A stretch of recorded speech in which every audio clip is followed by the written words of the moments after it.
Sa 20 bilang ng mga senior citizens sa siyudad ng Mabalacat, 1,000 pa lamang ang nababakunahan ng first dose.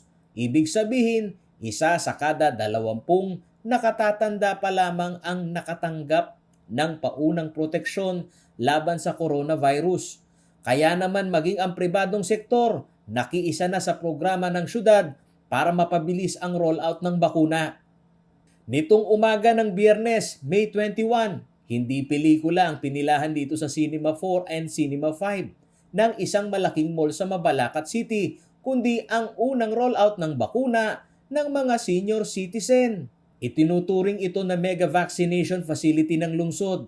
Ayon kay Dr. Jose Antonio J. Rivera, health consultant ng Mabalacat City, ito ay bahagi pa lamang ng unang pakikiisa ng mga nasa pribado at business sector upang mapabilis ang vaccination rollout sa syudad. A lot of the other malls na may cinema, actually, to my surprise, no, to the Mayor Chris's surprise, they are now being encouraged. No? Sila mismo tumatawag kay Mayor na, Mayor, sasali kami dyan, tutulong kami dyan. Paglilinaw ni Dr. Rivera, kahit na malaking pasilidad ang ipinagkaloob sa kanila ay inihanay ang kada cinema block na may vaccine cell site na kontrolado at may limitadong bilang kada scheduled ng rollout.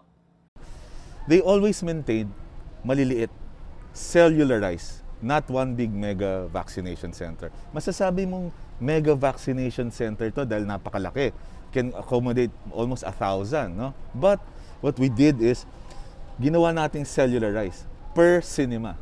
Ibig sabihin nun, kahit na nasa isang lugar tayo, still, meron siyang mga cell na tumatakbo.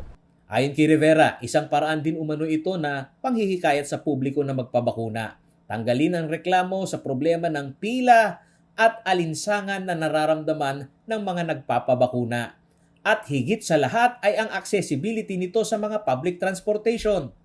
Ang ganda ng response, no? This is just the first day. I know we're ironing out some kinks, no? But yung nagiging response, if you look at our seniors, is napakaganda. Ang question nga nila, yung second dose ba namin dito pa rin? Sabi naman ni Mayor, dito pa rin.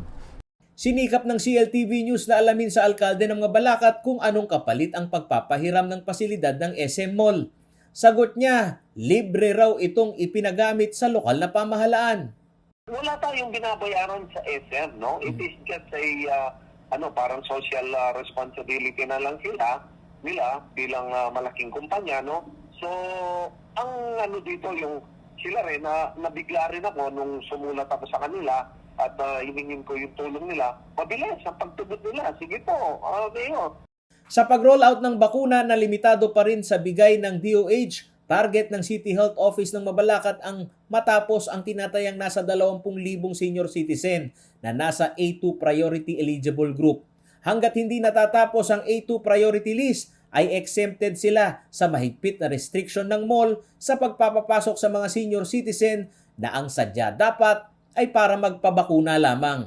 Sa pagtatalaga ng mega vaccination sites, malaking bagay umano ito upang pakitunguhan ang problema ng mga senior citizen na hirap na makisabay sa pila lalo na ngayong summer season. Kaya kasunod ng pag-arangkada ng vaccination site sa mall, ilan sa mga reaksyon ng mga nakatatanda. Okay. Pati nga yung ang sisipag ng mga frontliner ninyo dito Mas maganda Ano rito. po masasabi niyo po? Siyempre, komportable rito. Relax na relax yung mga kasama natin kahit pa hindi sila nagdadalawang isip na Paulo G. Santos, CLTV News.